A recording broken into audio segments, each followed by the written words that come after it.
Howdy, howdy. This is Richard Hay, and I'm commentating on the video recording of the final table at the Tomball Houston Open on April 13th, 2024. And the players that we're watching are John Spiess and Butch Weed from Mathis, outside of Corpus Christi, between Corpus and San Antonio.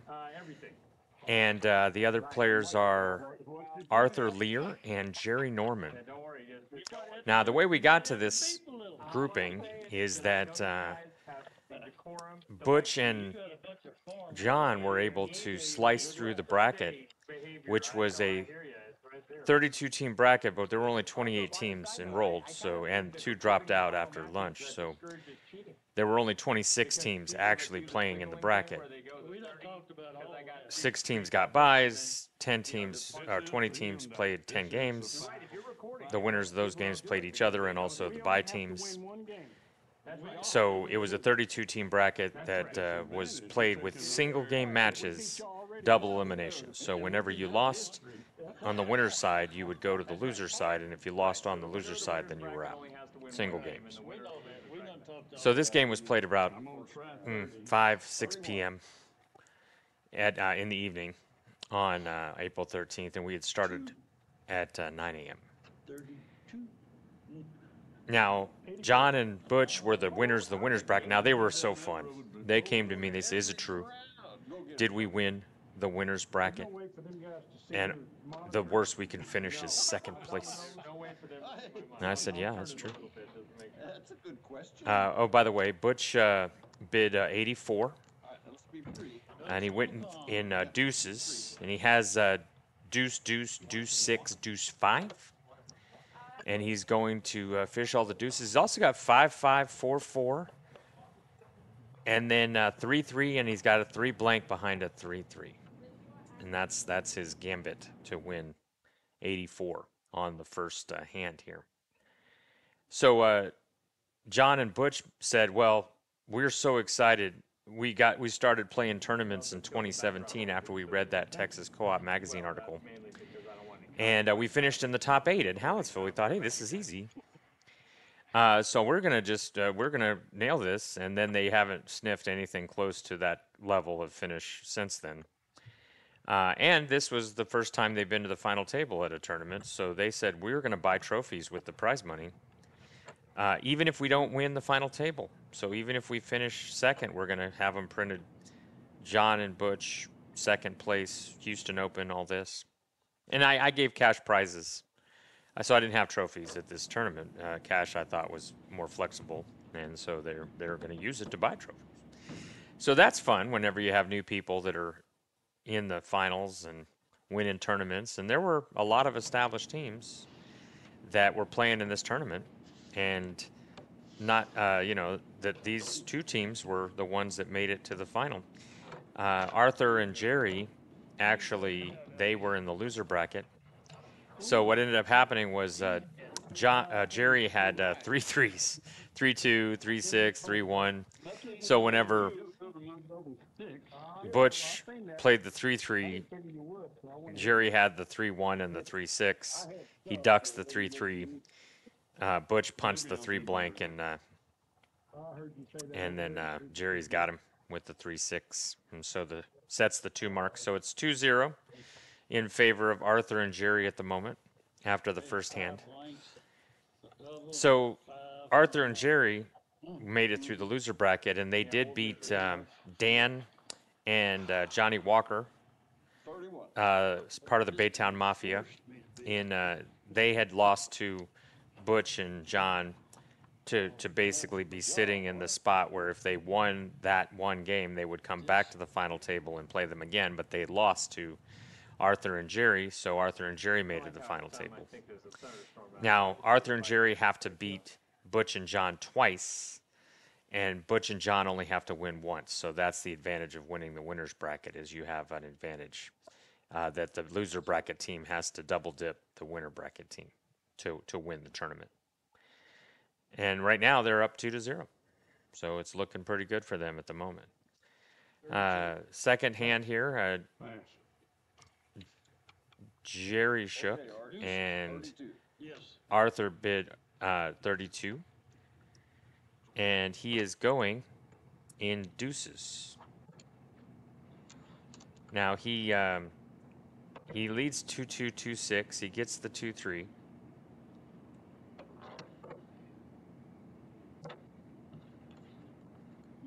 And then he pulls all those over.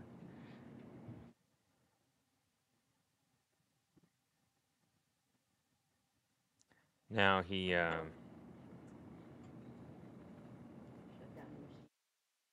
then Jerry gave him the 5-5, so when he punts 5 blank, and then Jerry also has 5-6.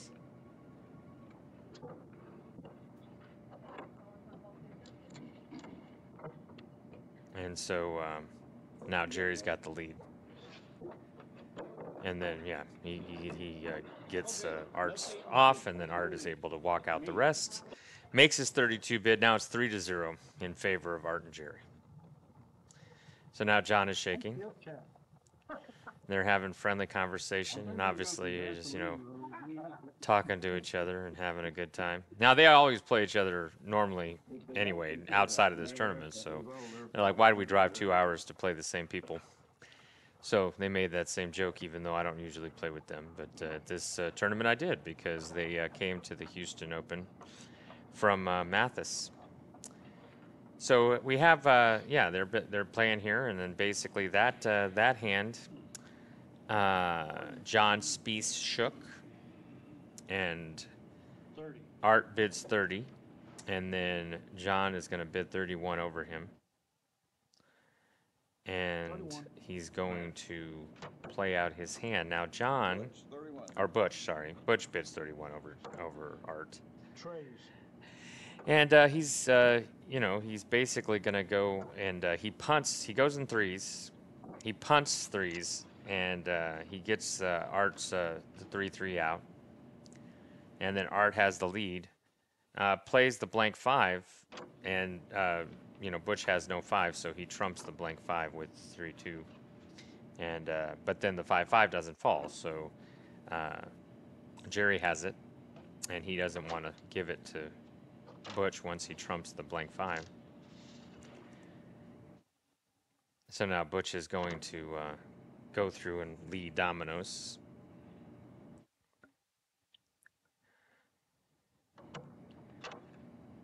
And he's leading doubles to win tricks. Now, Butch has a little bit of a tricky business. He's got 6-4, but he's got like a 4 shield and a 6 shield. But he doesn't lead 6-4. So he's leading other dominoes now. What ends up happening here is that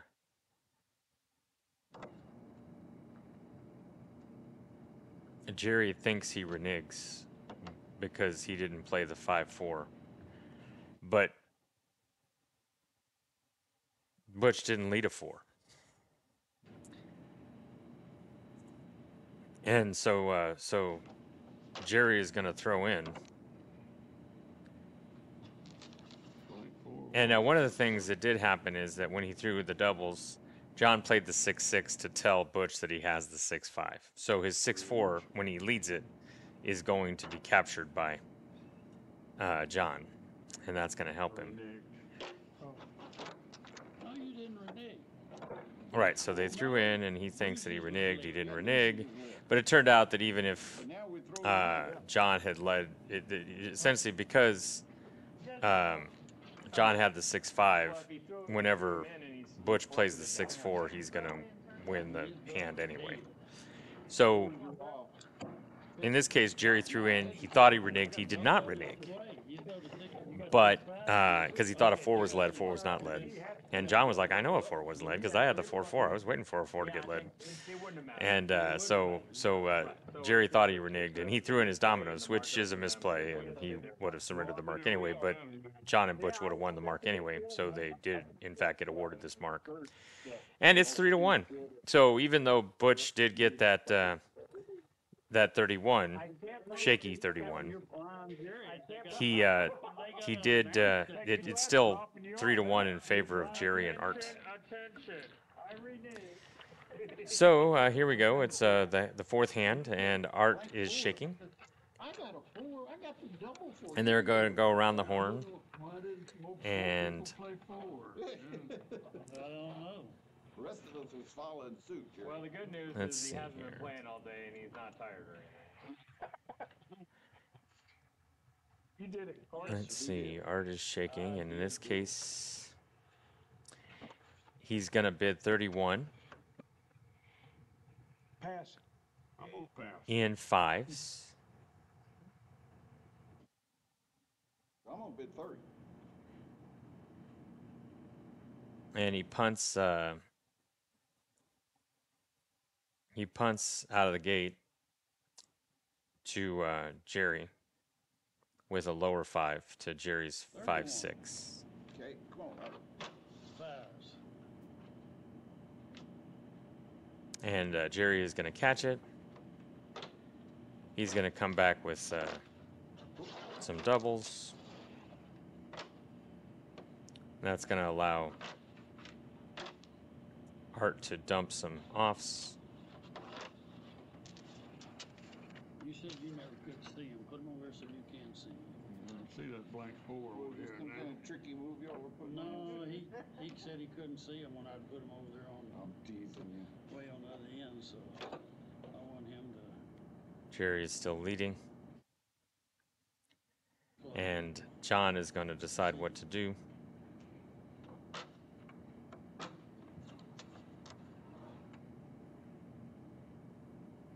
And Butch is still pondering how he's going to play this out. Now, so again, they were so fun. They were having a good time. They obviously were good friends, and they play outside of this tournament, and then they ended up meeting at this final table in Houston. So I would like to say that there was another tournament in Garner, Texas, birthplace of 42, had more historical significance than this tournament. In terms of Garner High School was very supportive, and they had a bunch of students that came out. They've decided they're going to start a 42 club, and they've asked the 42 Association to tutor the students in 42, which is very exciting, growing the game. And that's cool. So you basically have, and the Garner tournament had 30 teams on April 13th, so they were the largest tournament, 42 tournament in Texas. The Houston Open had 28 teams, and there was another tournament in Burnet, which was won by James Lacey from Leander. And so there were 3 tournaments that were going on, over 100 people playing 42 all over the state, and it's a good sign for the game. So that was really good. Yeah, and Art was able to trump out and didn't get set. So he made his 31. So now it is literally 4-1. And after 3 hands. Oh, wait, I'm sorry. Yeah, it's 4-1 after 4 hands. But there were 5 marks, and then they start asking, well, how do we have 5 marks with only 4 hands? Oh, well, there was that 2 mark that Jerry set Butch on in the first hand. So even though there's only 4 hands, there's been 5 marks awarded, of which 4 of them are to Art and Jerry. So they're pulling their dominoes, and in this case, Butch shook. And then what happens is that Jerry says, I'm on the road to El Paso. And then John says, I'm going to join him and also pass. And then Art goes 35. Very strong bid. And he basically is going to go in threes. And this game had a lot of hands where twos or threes were trump. Like the majority of these hands, the bidder went in twos or threes. Probably at least 5 or 6 of these hands were twos or threes, if not more. I didn't count them exactly, but it was a lot. That there was a bunch of times that the bidders win in twos and threes. So he goes in threes. And so he's leading 3-3-3-6. He's going to get 3-2. He's also going to get 5-5 from his partner. And that's going to help him on the road to 35.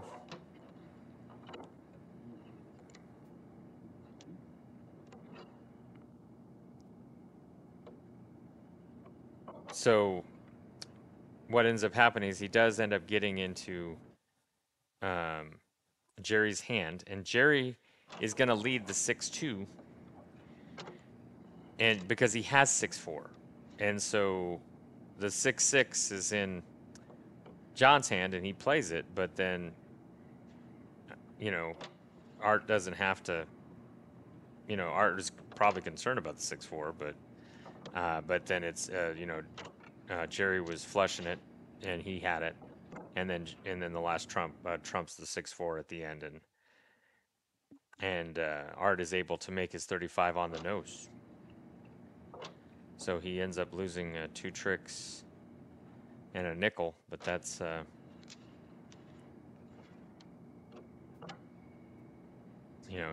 so he does lose this. Well, actually, he only loses the 1 trick, but and that wasn't enough to set Art's 35. So Art makes his 35. So at this point, it's pretty dire for the winner bracket team for Butch and John, because they're down 5-2 or 5-1. 5-1 they're down.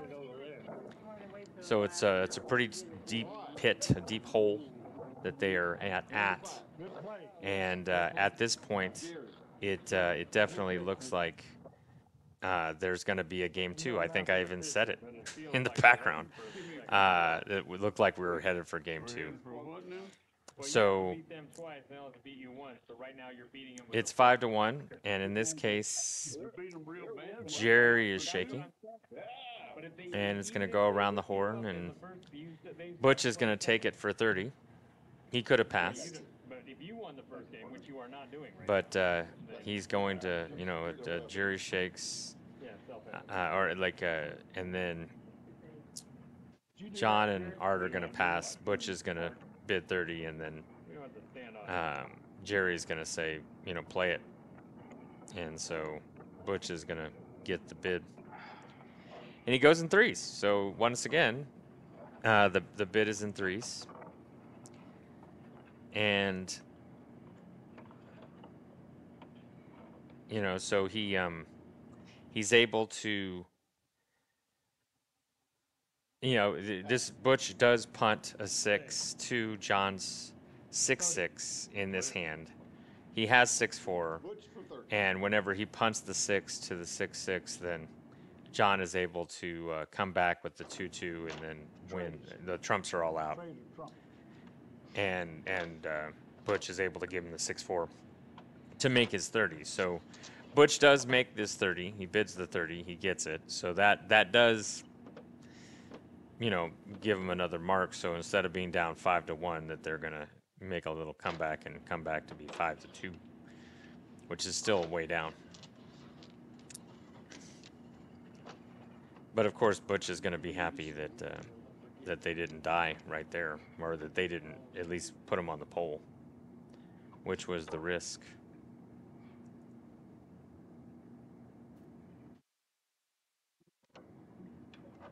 Anyway, they're playing it out, and Butch is basically, he's got that 6-4 off, and he's really worried about it. He did bid 30, but he's wondering how he's going to get the 6. In his case, he's lucky John has the 6-6 and another double to get it at the end.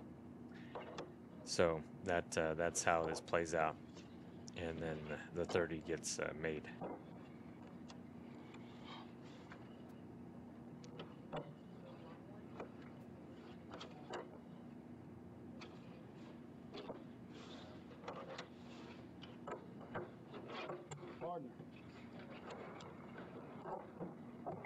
And there you go.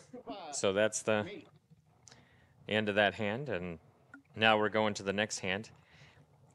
And in this next hand, John is shaking, and they're down 5-2. And Art is going to open when he does that little thing where the 34, and he ends up bidding 34, which is a pretty aggressive bid. And John is everyone else is going to pass. So Art bids 34 out of the gate. Butch passes, Jerry passes, John passes, and they're going to let Art have it for 34. Right. So John goes in, or Art goes in sixes, and he has a lot of sixes, and so he leads the 6-3, and that's a tricky domino. He has all the higher sixes. He has got 6-4, 6-5, 6-6. Leads the 6-3, makes it look like, oh, I'm punting. So he does get. Now, Butch in this case has all 3 nickels. He's got 5 blank, 3-2, 4-1.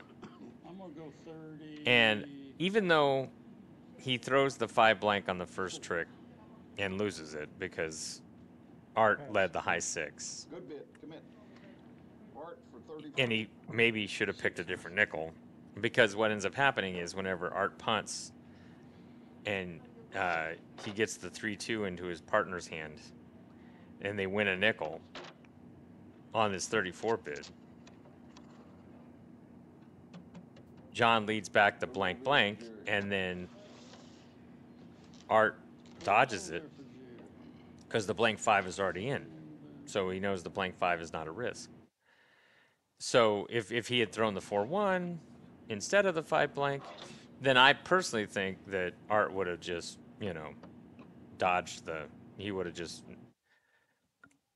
he would have trumped the trick with the blank blank lead because he was void. He threw a 4 off. So instead of throwing his 4 off and then having the rest, he would have, and letting him have that trick, which did give them 2 tricks and a nickel. So that's 35. That is the most he can make, and he wins the rest of the tricks. So essentially, Art bid 34, but he makes 35 because Butch isn't able to get his nickels on the tricks to his partner. And part of it was the nickels that he, which nickel did he throw to Art on the first trick when it was rope-a-dope? And it was the one where he, not like in that case, he had a 1 blank. Now, if Butch had been void blanks whenever John led the blank blank and Art threw his off, then Butch could have thrown his other nickel, and they would have set him. But because he had a blank, the fact that Art was void was just more likely that the other players were not going to be void. And so that's why I think he threw his off, is because he felt like there was a low risk that he was going to lose a nickel on that trick. And he did not. He just lost the trick. So Art bid 35 or 34, and he made it. So that puts him in position to basically be on the pole. And they have 6 marks, and John and Butch only have 2 marks. So at this point, it's 6-2. I think I even commented on the sideline that it looked like we were headed for game 2, that, the Arthur and Jerry were way up, and it just looked like they were going to close them out and then force a tiebreaker game for all the marbles. At this point, it absolutely looks like that. 6-2, 4-mark lead. All Art and Jerry need is 1 little mark, and they are in game 2. So in this game, and actually at this point, Butch actually made a comment. I don't like you as much, when you're beating us 6-2. And Jerry says, we're not running a popularity contest here, so we're running a 42 tournament, right? So he does, come back to Butch's thing saying, I usually I thought you were my friends. I like you guys, and then you're doing this to me. So in this case, Butch bid 31 in sixes, and he doesn't have any fives, so he's able to trump the whenever he loses the lead and the opponent leads the 5-5, he's able to trump it with his last six. And he has the 4-1 behind the 4-4 at the end. And he got really lucky whenever he threw the 4-4. The 4-5 and the 4-3 fell.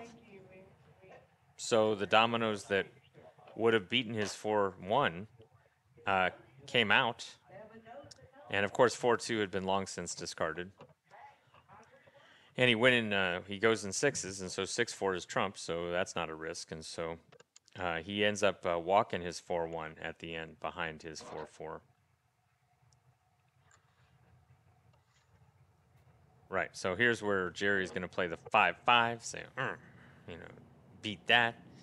Of course, that's going to force Butch to trump it with his last six, which he does.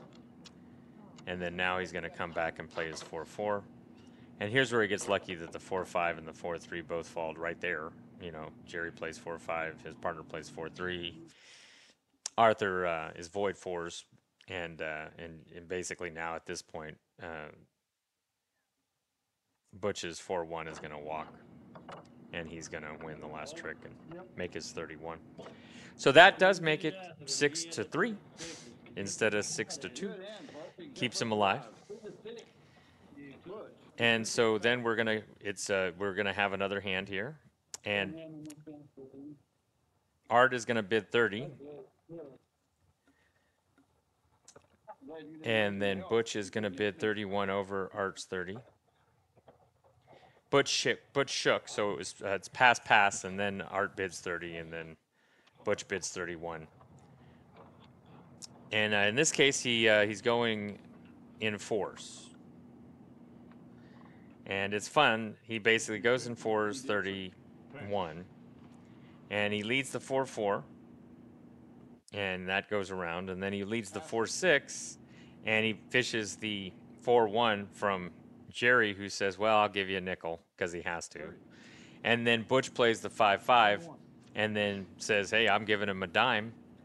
And Butch says, well, you're my buddy. You know, so at that point, he has the 4-4, he has the 4-6, the 4-1, the 5-5. He's got, 27 points of his 31. He just needs another nickel, and that's what he's doing. Now I think he has a 3-2 off here, and whenever he does get into his partner's hand and his partner leads 2-2, he puts the 2-3 on it, and Jerry trumps it with the 5-4. So Jerry actually had him 3 deep. He has 3 deep with the 5-4, but wasn't able to get either of the dimes.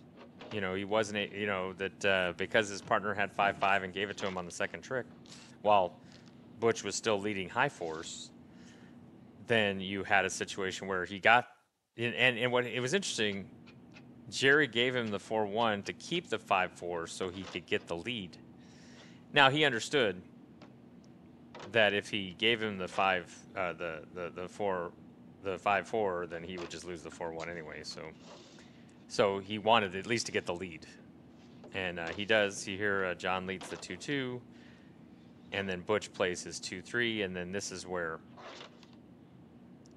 Jerry feels like he has to use his trump to at least get the nickel. And there's still a blank 5 out that can set Butch. So he's hopeful. He leads a domino, and basically in this case, John has the blank 5. He does lead a domino, and it does hit Butch's off, so he couldn't trump it. But his partner doesn't have blank 5 to give him, so he's not able to set him. So Butch just throws his off, and then he's got the last trump.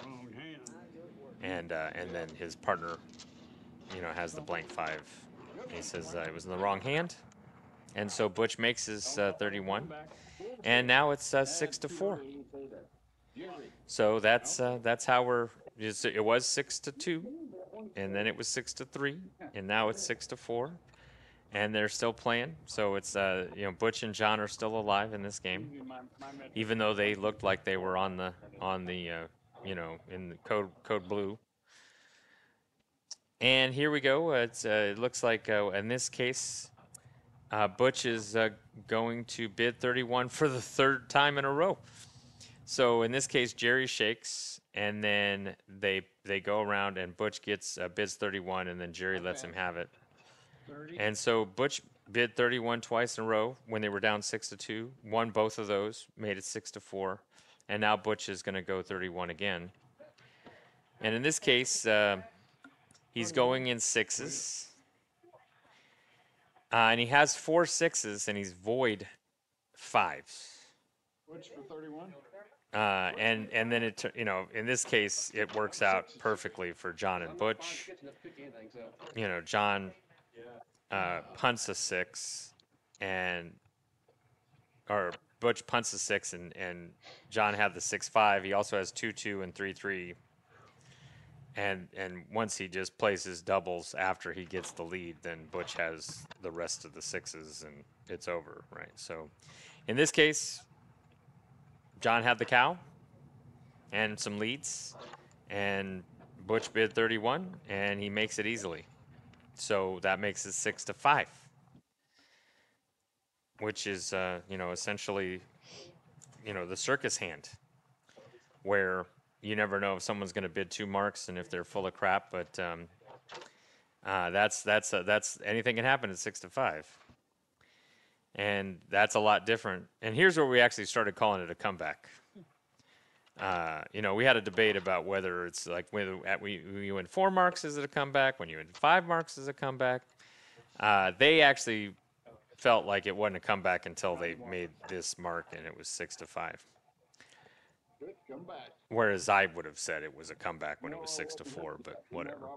Anyway, so they're now at 6-5, and it does look like it's getting more tense. Art and Jerry are just really still chasing that elusive mark that would force game 2 and make it to where they still have a chance to win the tournament. And they're way ahead. They were 6-2, 6-3, 6-4, now 6-5. And John is shaking the dominoes. And what ends up happening is Art bids first, and he bids 31, and then Butch and Jerry pass, and then John bids 32 over Art's 31. He asks him, "You bid 31?" "Yes." "Well, I'm going to go 32." Because it's 6-5. Because the game is in, it's a tough situation, and they need to win these marks to still have a chance to win the game. And he goes in aces. So he does play ace-ace and ace-6, and it turns out in this case he's very fortunate that Butch ends up having 3 aces. So he gets 3 trumped by Butch. So that makes it a lot easier. He comes out with ace-ace and ace-6, and Butch plays 2 aces and keeps the ace-5. So now the only 2 people with aces are Butch and John. Or actually, well, let me think about this. He obviously lost that first trick, so I think he didn't have the ace-ace. But I think he fished the ace-ace and the ace-6, because both, or the ace-ace and the ace-6 fell in the first trick, and now Butch has the ace-5. So, and then when they punted back, Butch, John went trumped it, and then he got the lead back. And so now he's leading dominoes. And in the end, there is a trick where John has the 5. Oh, right. Whenever Art won the lead with the 3-3 or with the ace-ace, he punted back the blank 5, but then John had the 5-5, and it didn't get trumped, and he was able to win the 5s. And then he punts. He plays 6-6. 6-4 does not fall. Then he has to play 6-2. Art has the 6-4. He's going to win the trick, but oh no. Butch has the ace-5, and even though Jerry has aces, he's not able to have one higher than John or than Butch, and so John ends up getting saved by Butch's ace-5. And so he's able to trump the 6-4, and then he has the other ones. So they made it out. He bids 32 on aces. He doesn't have the high ones. Like, he doesn't have ace. He has ace-4.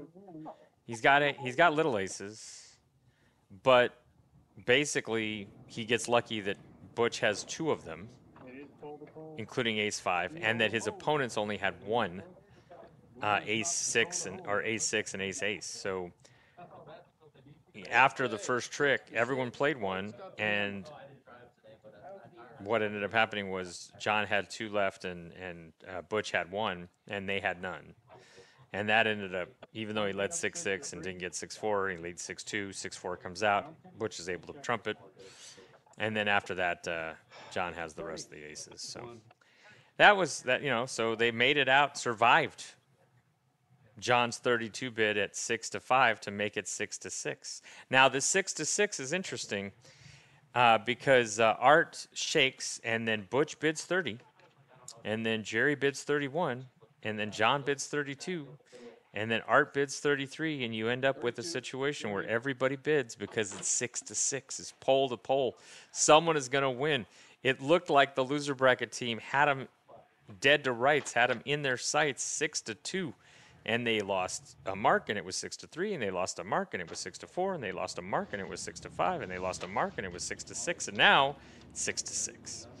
And everybody bids. Art gets it for 33. Now he goes deuces trump. So once again, deuces or threes were all the rage. He does lead 2-2, 2-6, and then the 2 blank, and he has 4 deuces. He's got 2-2, 2-6, 2 blank, 2 ace, ace deucey. And he does lead the 3 deuces at the beginning. And then he plays 6-6, 1-1, and he does get the 4-1 with the 1-1. But his off is the 5-4. And the problem he had, and I guess, I don't know, maybe he should have, I mean, it's tricky with 2-2, 2-6, because if you punt 2-1 or 2 blank, then you could lose the 2-3 on the first trick. And he bid 33. And you've got 4 of them, so unless they're evenly distributed amongst the other 3 players, somebody's void and they might throw more count on it, and then you would potentially lose 2-3 and a nickel or a dime, and lose the hand on the first trick if you punt. But with your off being 5-4, and you, other than the 4-2s, you have 6-6 and ace-ace, you're kind of like taking the 33% chance that your partner has the 5-5, unless you punt. So, should Art have punted a low 2 on the first trick instead of playing 6 winners and then playing leading the 5-4? I don't know. That's a hard thing to know. He does get the 6-4 in, and he gets the 4-1 in. I mean, he gets a lot of count, but he doesn't get. He bid 33, so he has to get the 5-5, and he has a 5 off, the 5-4. So as we come down to this last trick, he even threw his 5-4 at John because he knows John has him, and John did have him. And now they're all shaking hands. And basically, the winner's bracket team, John and Butch, came all the way back from down 6-2, and they won 5 marks in a row. And they won the tournament. And they didn't have to go to game 2 because the winner's bracket team won. And then, it's very kind. Butch says if we had lost, we would have rather lost to you. So he does say that they're good people and that they're just fine fellas, and that he hopes that they, that was what a great win for them. They're very proud to have won the tournament. And it was amazing. That was actually a pretty compelling, interesting, dramatic finish to this tournament. Was the winner's bracket team being down 6-2, coming back and winning. So very streaky. So obviously the loser bracket team jumped out to a 6-2 lead, and then the winners bracket team came back and won 5 marks in a row. And that was how it ended. So the champions of the Houston Open were John Spiess and Butch Weed. And congratulations to them. Congratulations to the Garner tournament and to all the 42 that was played on April 13th. And hopefully the game continues to grow and you continue to have more people interested in it. And you guys have a great day, and we'll see you at the tables.